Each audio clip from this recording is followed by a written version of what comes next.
people strong across the land from generation to generation. Wisdom passed along where every single member knows exactly where they belong. Yeah, freedom, faith, and family, a powerful decree for the American spirit, wild and truly free. Yeah, wild and truly free.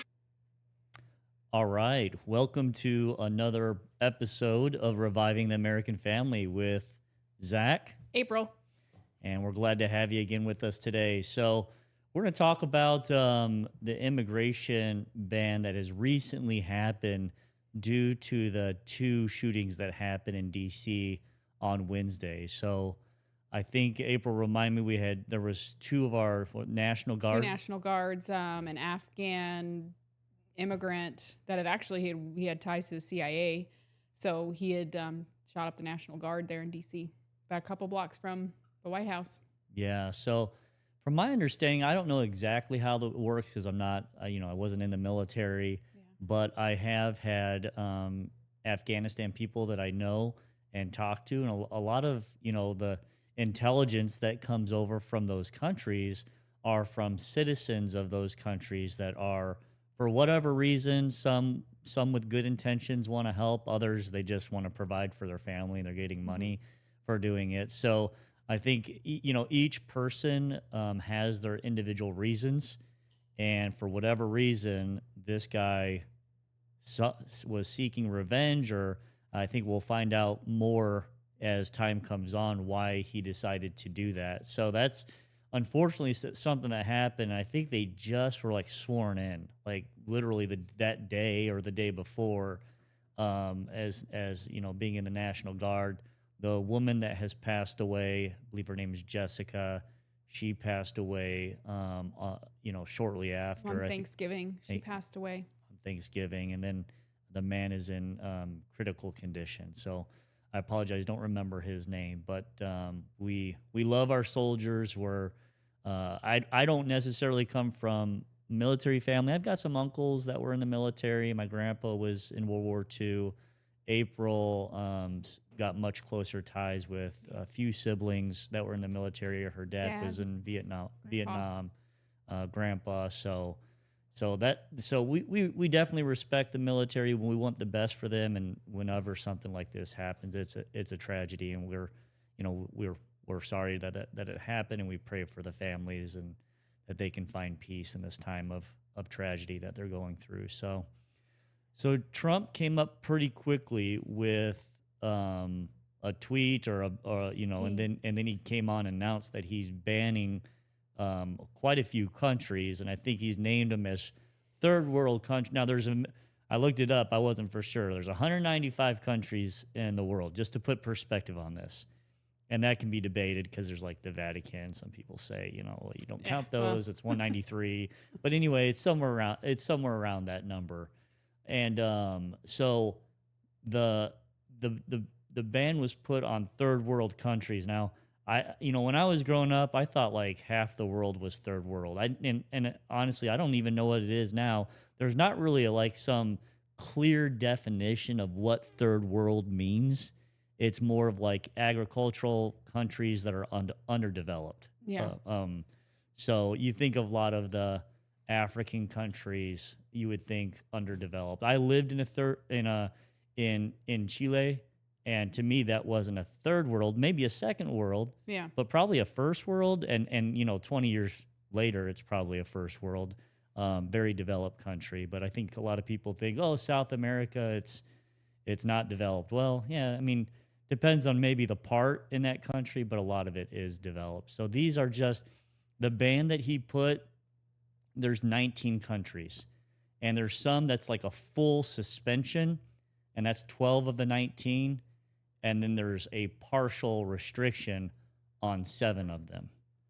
So it's not like he's banned. I think sometimes when Trump talks, he talks in generalities, and he's not very specific, and it's a ban on all third world countries. I think he's furious right now. Yeah. He gets very upset when it comes to the military. He's a military guy. He loves the military, and he's very, very upset, especially since it's happened on our own soil by someone that we have let in, Right. and given, Yeah.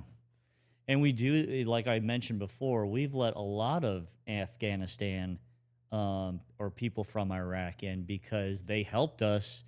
And I was good friends with a buddy in the military, and he would tell me some stories of a family that helped him, and then the whole family, the kids and everyone, got killed because the other side of that country that was rooting for the terrorist group found out, and well they sucked vengeance on him. And I think it was in this scenario that I'm thinking I think it was the uncle that Oh, man. did this. I mean, to me, this is it's a little bit heartbreaking because there are some really good individuals that are here that sacrificed potentially their family, that sacrificed their time to help us out there.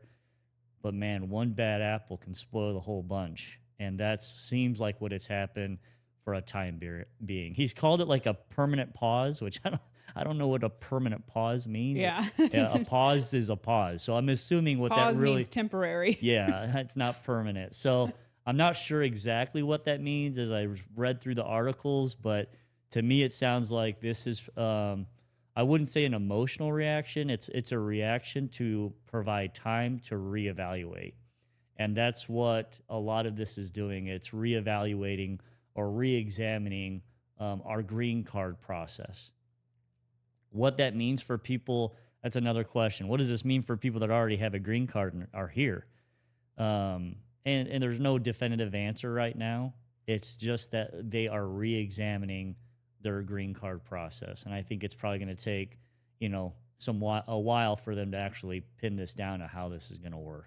And I think as us as citizens, we need to do our due diligence to make sure we're looking up, like you did, like we did for this. We looked up how many countries are being banned, what are the nuances to it. As we go on and as we learn more, it's important to look those things up because as time goes, they'll start putting more stipulations on it, and those things are important to know before we jump to conclusions on what exactly it is. Yeah. Another nuance is they're putting a pause to all asylum decisions. So if you're seeking asylum into the United States, they're putting a pause to those decisions. And so that means if someone is being harmed or persecuted within their own country, we're not allowing them into the United States yet until we reevaluate the process to make sure that these are good, safe individuals. Which, here's the thing: whenever there's bad processes that happen, or maybe things that I think this is kind of a pushback to Biden, right? Biden, there was a lot of immigration, total net immigration, legal and illegal. There was about 4 million. You look at the numbers, I mean, it's hard to know. People are going to say different numbers, and it's hard to know exactly how many illegal immigrants came in. But net around 8 million. That's a lot. It's a lot of people. That's a lot. And How big is Chicago? To me, it's the whole area of Chicago is probably around 10 million with suburbs. So we've let in a whole city. Yeah, and we don't know anything about them hardly. On average, that means there's about 5,000 people coming in a day. And we live in a town of 5,000. And that's a lot of people. Yeah, that's a lot of people. How do you manage that? How do you know there's enough jobs for everybody? Housing, and how do these things affect inflation and all that other stuff? Yeah, and our entitlement programs and those types of things. It's not like I think everybody, with whether you have an R or a D after your name, we want people to be happy, but we have to have a careful, drawn out process because there's a lot that goes into running a country and making sure, especially a country that kind of holds all the pieces of the puzzle together in the world, at least right now, right? If our economy crashes, Canada goes. Probably everything goes with it. So you just have to understand that there is a process for a reason. We want people to be safe. We want people to be happy. but we really can't do that as a a cost to making our own people unhappy and the economy worse and those types of things. So I think that all that needs to be looked at. I hope that's what they're doing. Immigration is important as we grow and more jobs happen. You got, boomers leaving the workforce. You have less births, so less people coming in. You've got to replace all that. And more jobs, more people, bigger country. So we just need to be sure we're doing it in a methodical way and not just saying, oh, we don't believe in borders vetting. and just come on in. That can't work that way. And in this is situation, I don't think it was that way. It was someone that was let in, which is the reason why this really isn't a border discussion. It's more of a examining our process of letting people in discussion. So, and then because this person was from Afghanistan and Trump has put an immediate halt to any immigration coming from Afghanistan. So, again, man, there's a lot of people, whether you from Iraq or from Afghanistan especially, that helped our troops out. And there's a lot of people that, I talked to my buddies that were soldiers that they didn't know if they could trust them, if they were really just, getting intel for, the Afghan soldiers or the terrorist groups. So it's just hard to know exactly the best way to do these things. So I think a pause to things, not a permanent pause, but a pause is healthy. And we examine our process, make sure we're letting people in so the country's safe. Yeah. All right. That's the podcast for the immigration ban. If you have any comments or questions you want to ask us, go ahead and put them into the comment section. We'll be happy to answer those. Also, if you can like, share, subscribe, and then remember you can donate. Go to our links that are down below and donate for us. We would appreciate it. Thanks. Bye. Bye.